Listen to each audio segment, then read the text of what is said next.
Voici l'étonnante histoire d'une petite fille dont la curiosité a changé le monde.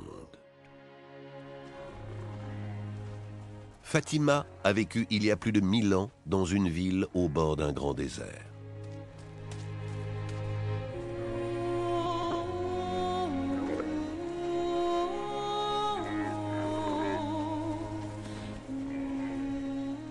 L'insatiable curiosité de Fatima sur le monde qui l'entoure va lui faire vivre de nombreuses aventures. Elle a tant de questions à poser. Il y a tellement de gens qui ont des histoires à raconter.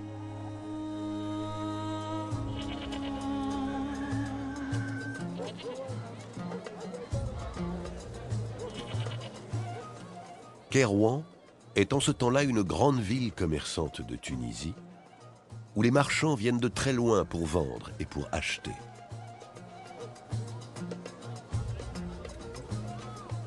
Les souks sont remplis de soie, d'épices, de bijoux et de métaux précieux. Fatima y passe ses journées à explorer le monde.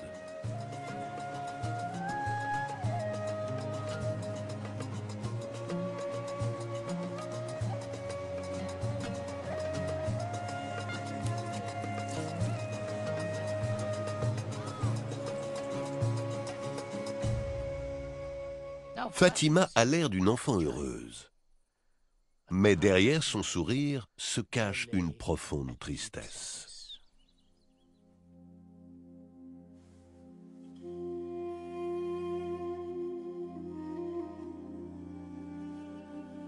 Quelques années plus tôt, sa mère est morte.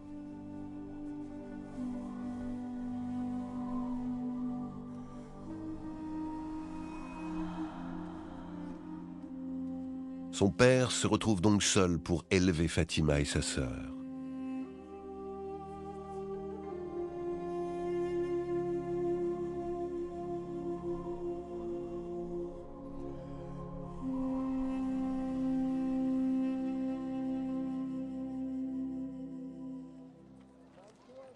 Malgré cette perte cruelle, Mohamed El Firiya réussit à surmonter cette épreuve.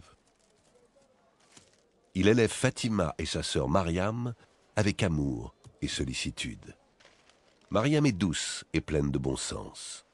Elle tient la maison pour venir en aide à son père.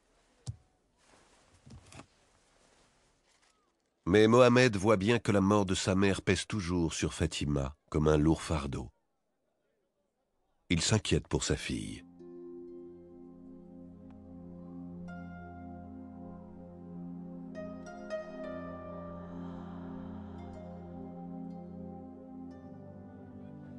Le père de Fatima est marchand à Kairouan. Il fait tout ce qu'il peut pour prendre soin de ses filles.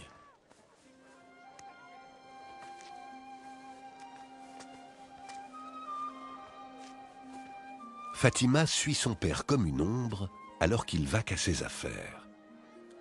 Elle l'interroge inlassablement sur le monde. D'où cela provient-il? Qui l'a fabriqué? Mohamed fait de son mieux pour l'instruire. Il se souvient des paroles du prophète et il encourage la soif de connaissance de sa fille. L'existence de Fatima aurait pu se poursuivre ainsi, riche de projets et de rêves d'avenir. Mais le destin a voulu qu'elle prenne un tout autre cours. La vie paisible de la famille est sur le point de prendre fin. De violentes émeutes éclatent à Kairouan et de nombreux habitants prennent la fuite dans le désert. « Dépêchez-vous, mes petites », leur dit leur père. « Je crains que nous ne devions partir d'ici à jamais. »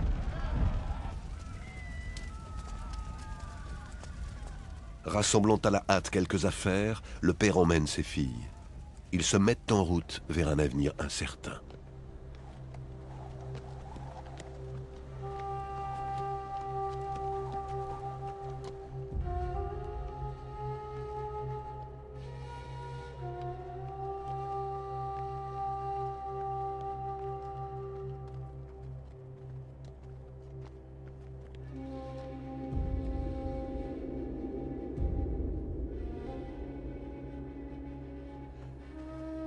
Pendant des mois, le père et ses 2 filles parcourent les routes peu sûres d'Afrique du Nord.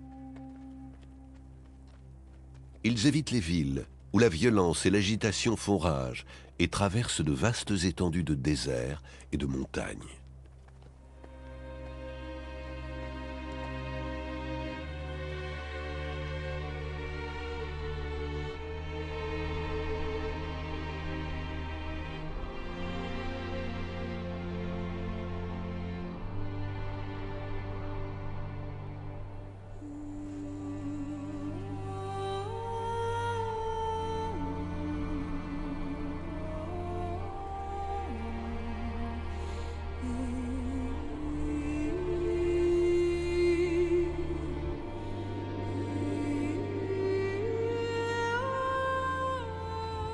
La maison familiale est bien loin.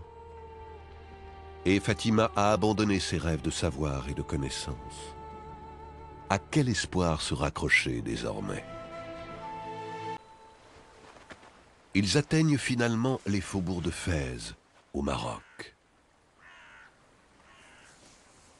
Le père annonce à ses filles épuisées que c'est là qu'ils vont poser leurs bagages et commencer une nouvelle vie. Fatima doit donc oublier son enfance à Kairouan et se tourner vers l'avenir.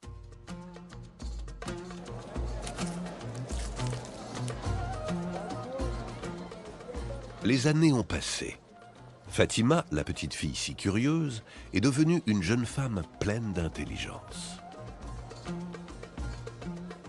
À l'époque, Fès est une ville frontière qui fourmille de marchands, d'aventuriers et de voyageurs à la recherche d'un nouveau départ.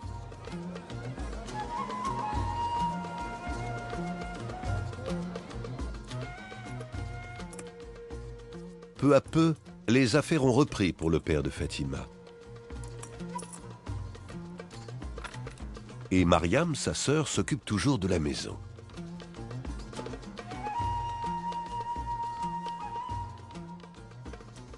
Fatima est heureuse dans ce foyer. Elle explore le monde comme elle l'a toujours fait.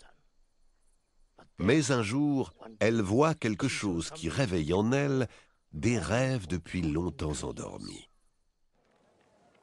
La ville s'est développée et sa réputation a attiré des érudits de tout le monde islamique venus partager leur savoir. Fatima entrevoit la possibilité qu'une porte qu'elle croyait close à jamais s'ouvre à nouveau devant elle.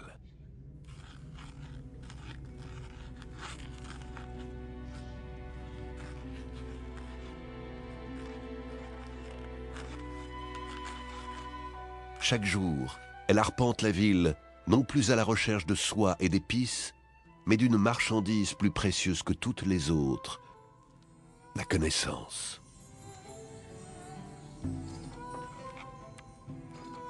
Les érudits parlent de science et d'astronomie, de nouvelles découvertes et d'histoires anciennes.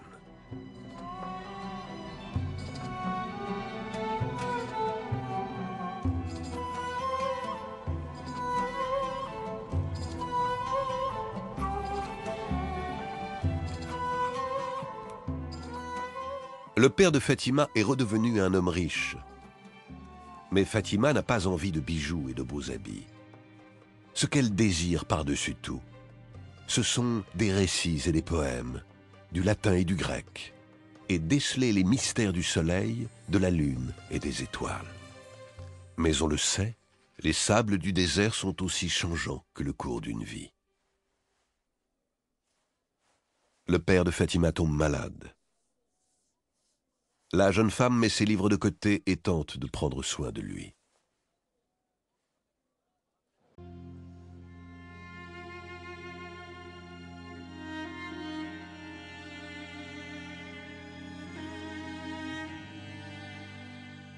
Mais les semaines passent et l'état de Mohamed El Firiya ne montre aucun signe d'amélioration.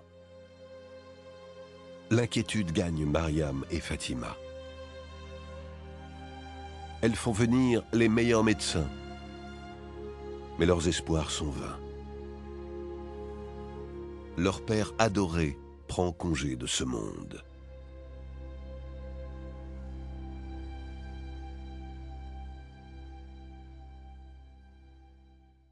Fatima est rongée par le chagrin.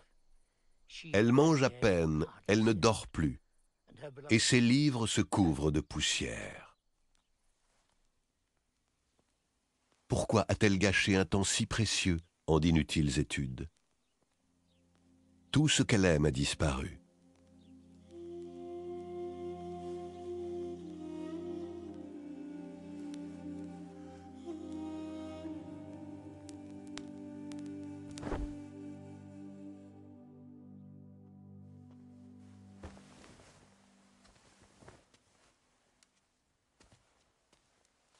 Elle reste de longs mois dans cet état de prostration, jusqu'à ce que sa sœur Mariam se rende compte qu'elle doit sortir Fatima du chagrin qui l'emprisonne.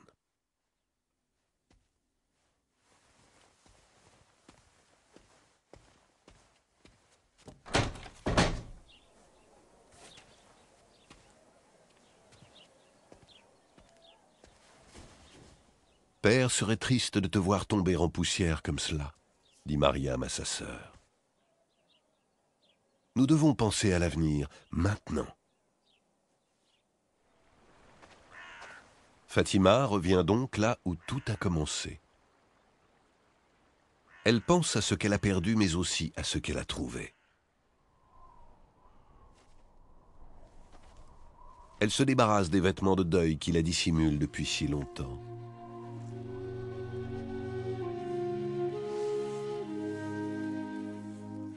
Et comme son père le lui a conseillé, elle décide de se tourner vers l'avenir. À leur grande surprise, les deux sœurs découvrent que leur père leur a légué une immense fortune. Et Fatima sait comment utiliser cette nouvelle richesse. Elle se souvient des paroles du prophète. « Acquiert le savoir, il est notre ami dans le désert, notre compagnie dans la solitude, notre guide vers le bonheur. »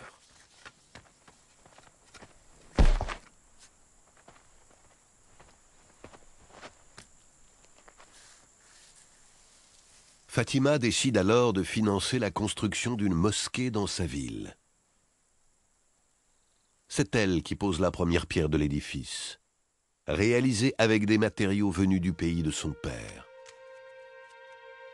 Ce sera la mosquée Al-Qarawin.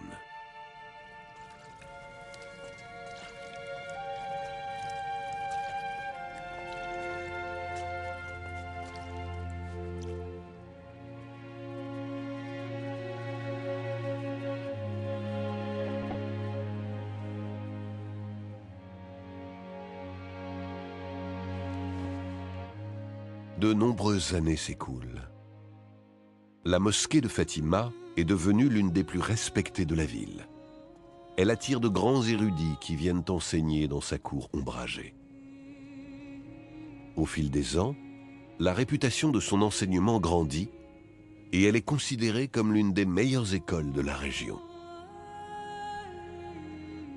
Et dans la fraîcheur de la fin de journée, on aperçoit souvent une vieille femme qui vient écouter les sages leçons des érudits de la mosquée.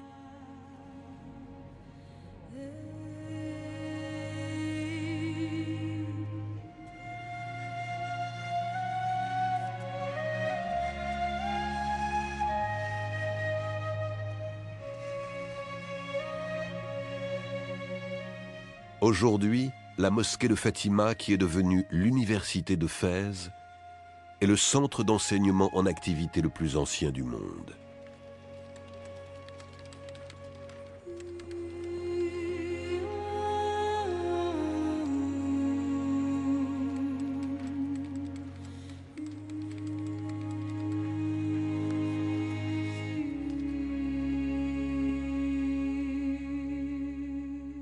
Voici l'histoire d'une petite fille curieuse qui a transmis au monde son amour de la connaissance.